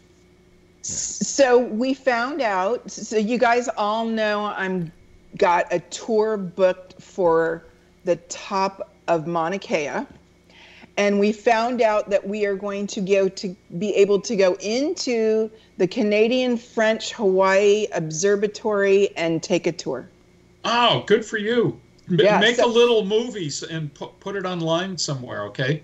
I'm not sure the government wants me to run around in there with a camera. Right? Well, you could always ask. There you go. I could. Yeah. So we're going to spend the day on the mountain, and then we're going to get to go inside. So I'm like psyched because I didn't know which observatory we were going to get let into. Now, how do you get up to the top of the mountain? You drive. Oh, okay. As long as you weren't going to climb. They put you in a rubber band thingy, and then they sling you across to the top of it, and then you drop right down where the observatories are. So you kind of go splat against one of the observatories. If you hit 5 observatories in one shot, you get bonus points. Oh, really? Hey, that Mauna Kea is one of the most dangerous mountains to climb if you're also a diver. Because a lot of people have died going up to the summit. Then they drive down, and then they go diving, and nitrogen narcosis hits them a lot faster because of the altitude change. They don't understand how that affects their bodies. And you can walk up to Mauna Kea. It's not a bad hike. It's actually not a mountain climb. It's more going up a trail. Yeah. Or you could drive up there, and it's spectacular. Well, now, see, because I've been down at sea level for 2 years, I'm thinking about taking a couple of rides up to the top staying for maybe a half an hour, walking around, see how it does, come back down. I don't want to get up there in July and get altitude sickness. How high is the altitude? Do you know? 13,000. Yeah, 13 something. You should, yeah, you 13,206. you should be okay. Although I got to tell you, I climbed Mount Shasta once, if you can believe that. Yeah. Well, no, what it was, I was working at a radio station in Klamath Falls, and I and this other guy decided we do a publicity stunt because I had heard that every year they had a race to the top of Mount Shasta. So I figured, you know, why don't we just have our own little competition to get to the top of Mount Shasta? And we made the bet, and we were going to see who could get to the top of Mount Shasta the fastest. So beforehand, I kind of scoped the situation out, and I talked to a local guy who ran the run every year to the top of Shasta. And I said to him, so we're going to do this race to the top of Shasta. And he said, why? And I said, well, because we thought it would be fun to do that, to take a, you know. He said, do you know what it's like? I said, no. He said, I said, but you do it every year. He says, look at me. You know, and he was this big muscular guy. He says, yeah, I can do it. I don't think you can. And, and wait a minute. But by this time, we had been locked in to do this thing. So we got up early in the morning, and we started climbing up Mount Shasta. I got to tell you, it's not so much a mountain as one rock on top of another. Okay, so for every do you feel like a goat? Well, no. For every 2 steps you take, you slide back 1. What month did you climb it in? Summer. Oh well, all the snow's gone. Yeah, all the snow's gone. Right. It's easier to climb it when there's snow. Well, there was some snow at the top, so we brought crampons with us just in case. Okay. But anyway. All right. And as you go up the mountain, all of a sudden boulders start flying down the mountain. Oh, nice. And you can't, you really can't jump to one side or another. You have to wait till the boulder gets really close and then jump aside, because you don't know which way it's going to go. That's correct. Yeah. Mother Nature wins. It's like playing that game it's like playing Plinko on The Price is Right, you know, with your body. With your body. So anyway, I get to almost to the top. I got within, I think it was 50 feet of the top, which you think would be really close, but 50 feet is still a lot to go. But it was getting late, and we had to turn back before the sun went down.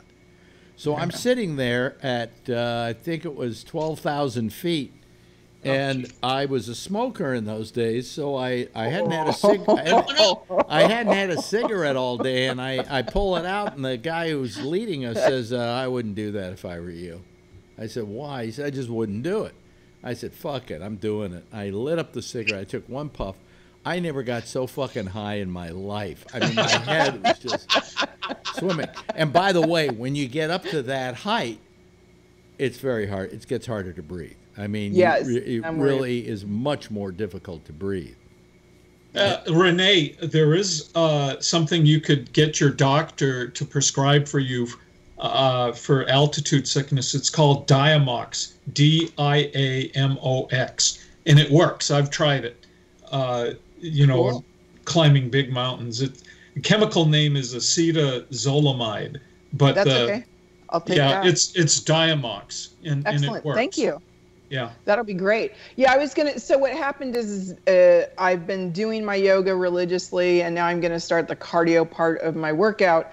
But they sent me a letter saying altitude sickness, not funny. So, and it's a whole it's an 8.5 by 11 paper about how bad this is and how you could actually die from it. By the way, let me tell John Rockwell, John, turn your camera off and turn it back on. Apparently, you're not kicking in here. Yeah, hey, may I ask Scott a question? Bunch Scott, of people. Do you have a bomb happen in one of your shopping centers or banks or Denton? I don't know. I was out on a road trip today. Oh, that's right. You did. Yeah, well, so what? Are you, by the way, are you there, John Rockwell? John Rockwell, are you there? He's just spinning. Yeah, right. Scott, today was your day for your hell of a drive. So was there a bombing or something where he lives? Is there? Was there? Now wait a minute. Who did we just lose? Okay, he's back. Yes, Jeff. How high is Mountain Shasta? Mount Shasta. It's about, if I remember 14 correctly, something. 14, 19. I think it's 13 something. No, it's 14. Really? Yeah. But here's what I wanted to do, okay, because I have a really terrible sense of humor. There is a group who lives at the bottom of the mountain called the I Am Society. Are you familiar with the I Am Society? They wear nothing but pastels. And they are a religious group. And they believe that there are crystal temples on the mountain. And that if you go looking for them, you will find them, okay? Can there be a Chanel cult instead of a pastel coat? Yeah, but it's called. Hi there, John. Good. I was frozen out here. My modem started flashing all over the place. Yeah. My fault. Anyway, that's Spectrum for you. Anyway, let me finish my story. Oh, please. So the I Am Society believes, okay, that that a Black Panther lives on the mountain.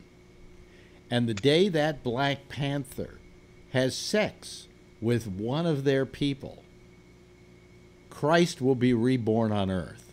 I swear to you, that is what this group believes, and they've been there for years. Look it up. You can find the I Am Society online. I wanted to go up with a stuffed Black Panther and come back and say, look what I shot. Yeah. I don't know. Is Bobby Seale still alive? I mean, I don't know. bring him up there. He's a Black Panther. They have stories about how they've gone up the mountain and they've seen the crystal temples, and they've been met by people who live on the mountain. Do you know what I'm talking about, John? Yeah, absolutely. There are people who believe that there is a civilization living inside the mountain. The Lemurians. Lemurians, yeah. Yeah. Right. Well, yeah, I heard of them. Yeah. Did that name work? Man, that sounds like something the first Star Trek came out with. Mm-hmm. You know, like the green lady was a Marine. Listen, Star Trek was way ahead on everything, including the fact that there was a race called the Kardashians. So there you go. You know. Yeah, a frivolous race of still is a frivolous race. Yep. I really wish they were the ones that lived inside the mountain. Yeah, exactly. Yeah, in the magma chamber. Yeah. There you go. No. So did I tell you guys I have a lava tube on my property? Ooh. Oh, wow. Oh, Jesus. Good thing or bad thing? Well, okay, so down there, it's a bad thing. Up here, it's empty. Can you go inside there? Can you crawl inside there? Well, part of my body can. Not everything will fit. It's not a very big tube. Okay. Jeez. There we go. More sexual references. Tube. That'll bring in the listeners. Yeah, dark, dirty, and there's probably something bad. We talked about hey, holes. We got 30 people. What? Oh, yeah, we just hit 30 people. Wow. See? Wow. Am I thrilled? I already have like almost 180 over on the one show I did like 9 hours ago, my little 10-minute or 8-minute newscast. So if I could give a weather report just to let everybody know. The trade winds are kicking in. Okay, here's Renee with the weather. Go ahead, Renee. So the Hawaii weather report for tomorrow is the trade winds are kicking in, so all the islands will be beautiful except for ours. So if you're going to Honolulu, Maui, Kauai, any of them, they're all solid. Well, why won't the trade winds take care of all this smoke? It is going to. The trade winds are going to kick in and blow it all out down south to us. So every island is going to be trade. Exactly? You're always heard about this in exotic movies with Dorothy Lamour, but what is a trade wind? Trade wind? Yeah. Oh, what's the easiest way? So I don't know which direction they're trade. It's a cooling wind, and I think in our case it comes out of the north. And why is it called a trade wind? I have a feeling it's because the It was what the sailors could use to get over to an island like Hawaii from. If it's like a wind coming out of the east or whatever. So it was a good sailing. There are trades that are on below the equator. The wind's going the other way. It made for like El Nino and La Nina. Look it up, Scott. You're there with your computer. Look up trade wind. John hit it right on the head. I agree totally with what he said. Well, it isn't a matter of agreeing with him. He could be lying to us like a bandit. No, it's logical. It is very logical, and I believe it. You know, I got it. It's a wind blowing steadily towards the equator from the northeast in the northern hemisphere. That helps you get down. We've been joined by Tim, by the way. Hello, Tim. So it's going to come in and blow it all the way out for everybody. You. There we go. No, actually past us. So everybody, it's all going down. Yeah. So someone on the chat room said they had a friend in Kona. Their weather is going to be greatly improved tomorrow. And I really wish, Alex, would you please give James my contact information in case something happens down there? Well, I don't have a way of getting a hold of him until he calls me. In which case, if he calls us, I'll somehow get him the information. I'll find out how to give him the information. Okay, thank you. And you have another friend on the island? No. No. Oh. No, I don't have any other idiots who chose to live there. But it's funny, James and I picked the same island. Yeah. I mean, what are the chances of that? Well, I guess they're 100%, aren't they? No. Yeah, well, there's other quite a few islands. People always go, blah, blah, blah, happened. What are the chances of that? Well, I guess it's 100% because it happened. Right. Yeah, it's pretty good. So my weekend's going to be looking for the military ship. So I was trying to figure out what a 43-ton Navy vessel was, and it's not a Navy vessel. It's a 43-ton LSV. Well, along with our sexual terms tonight, is it perhaps called a frigate? No, it's a carrier. It's a Landsat vehicle thingy. I see. And so I didn't know the Army had boats, ships. Tim is sitting there quietly lurking on his telephone. Hello, Tim. Didn't the Army used to have more boats than the Navy? I don't know. Really? No. Or maybe, I don't know. Some kind of... I don't think so. But they do have quite a few, more than you'd think. I was kind of surprised. Because they won't ride on the same ship with the Navy people. Well, there's a reason for that. I was with the Navy, and we don't want to be on the same ship with them. No. Oh, great! We got enough trouble with we had enough trouble having jarheads on the ship. You know, Mm-hmm. That's what we used to call them too. Different worlds, is different classes of people. Yeah. Well, did you see? And by the way, the jarheads hated us too. So it was Did you see that we fired 10 jarheads, Marines? Really? They got caught doing some pretty nasty drugs. No, those were SEALs. Oh, I'm sorry. Yeah, they were Navy SEALs. And what were they? What kind of drugs were they doing? Well, it doesn't matter. It wasn't disclosed, but it was illegal for them to be doing them while on duty or on active duty. So they were relieved and discharged. I believe dishonorably discharged. Okay, let me get this straight. It's okay for them to kill people, but it's not okay for them to do some drugs. See, and that was my statement. And they're from, I believe, Little Creek, and not from San Diego. I believe they're from the Creek side. I thought they got rid of them because they gave John McCain a compliment. Hey, famous Marine Ollie North is now president of the NRA. Oh yeah, there we go. And are you guys following the young adults of My Life Matters? They're blasting him, and I think it's wonderful because they're throwing his military record, or excuse me, his life record after military in his face on Twitter. And he's calling them the terrorists. Can you believe that? What an idiot! He was a gun runner. Yeah, he was a gun runner. Yeah. Not a legal gun runner either. No, I mean he's illegal for the Contras. That's right. Yeah. Absolutely.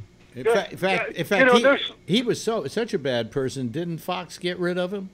That's right. Yeah.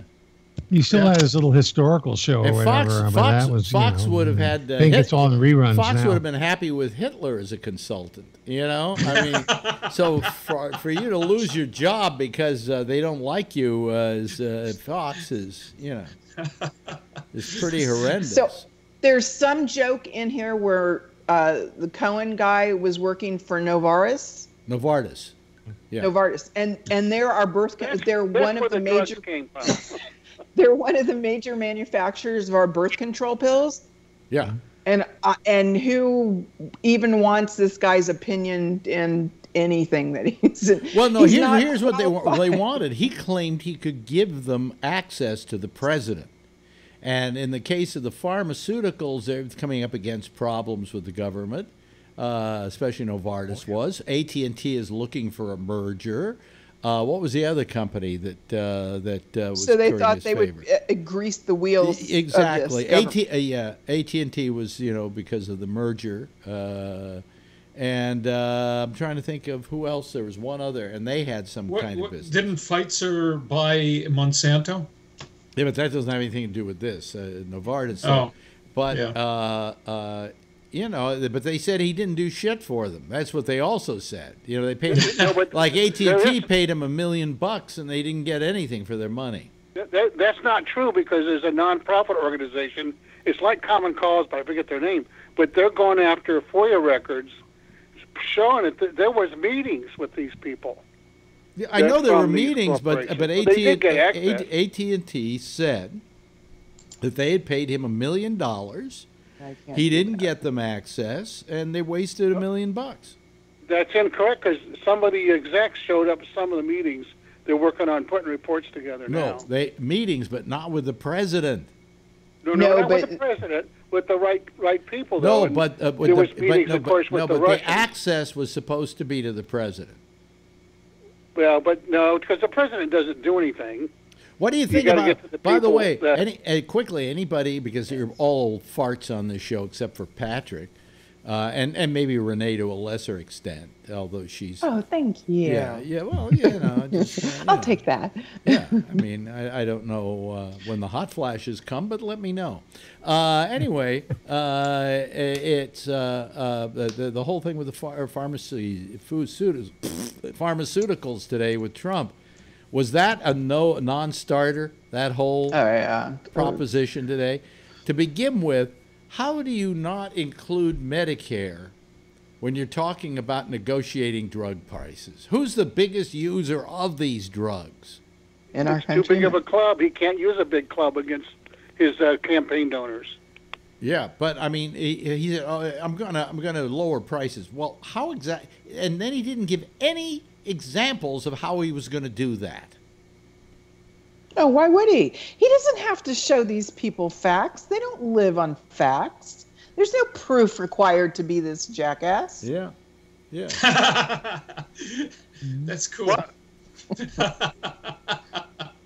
I mean, there are people who do get lower prices for their people. Like I belong to now a pharmaceutical thing called what's it called? Oh God! Is this with your Afra? Yeah. Huh? What? The Crips or the Bloods? One of them. No. No, but they did a thing about them on 60 Minutes last Sunday that there was one drug they didn't lower the prices on, and they gave them a bad time for it. Scripps Express. Scripps? Express Scripts. Yeah. That's it. Express Scripts. Anyway, Express Scripts has so many people. Do you know it's the largest pharmaceutical insurance company in the business? They've got a just incredible amount of people. Well, they can go to somebody like Novartis and say, lower your prices on this drug or we won't do business with you. And so they've got buying power. You know, and it's the same kind of buying power, by the way, Medicare has. But Medicare is forbidden, but when they did Part D, was forbidden by Congress from negotiating with the drug companies. So forbidden by the lobbyists. It was the lobbyists that forbidden. Thank the Republicans when you see one. Yeah, well, I thank them every day for giving me material. Hey, Alex, you should advertise the show on AARP. You know, they put out a... come on. Actually, that's not bad. It's that's not a bad good concept. idea. Right. Yeah. They'd do a big write-up on you. You know? I can't get my Skype to work. You advertise on NRA TV, don't you? How do I get on the Skype? What's a Skype? Yeah. You know what? I called Apple again and told them they've got to stop this. They really need to stop this. Stop what? That I don't want them broadcasting NRA television on Apple TV because that's just bullshit. I'm all for them doing that. I have it on my Roku and I have it on my Apple TV. You know what? So it turns out this year that NRA meeting in Dallas-Fort Worth, more people attended online than showed up. Wow. Well, the point is that I don't fight something like that. I believe there should be kind of a democracy where that sort of thing is concerned. If they're saying you build an app, we'll put it up, you know, if it meets specifications, and we're not going to decide what politically is correct or incorrect, then I just, you know, I think that it's important for them to allow that to happen. You don't have to put the app on your Apple, you know. There's also one for Scientology, which I put on because I want to see what it's all about. But, you know, you don't have to put it on there. It's on Roku. I have it on my Apple TV. But you don't. Nobody's telling you have to do it. So why petition Apple for that? You know, as long as there's transparency. All they care about. They care about is that you're not porn.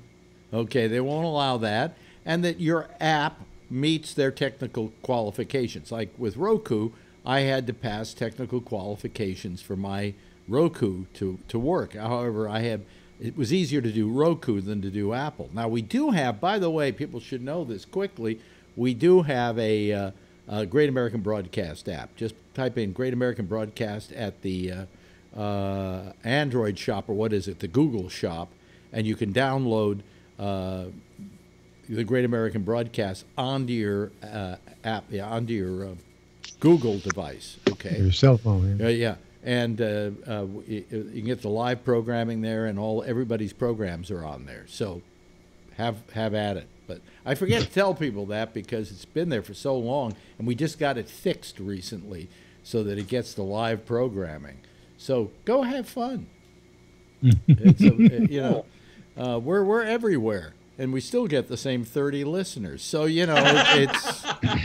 it really doesn't seem to matter. I figure I spread myself too thin. If I didn't, all I did was put it just online where people had to hear it, I'd get 100 or 200 people. But no, it's spread out over this entire universe.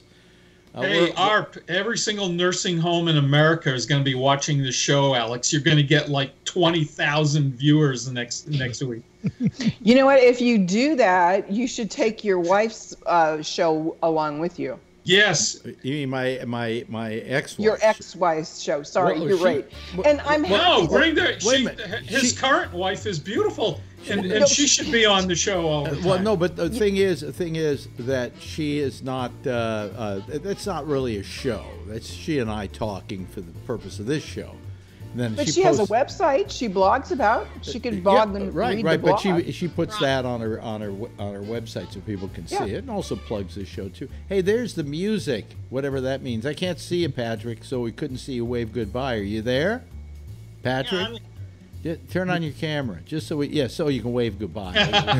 It's the only thing I really want you to do, because walk. Huh?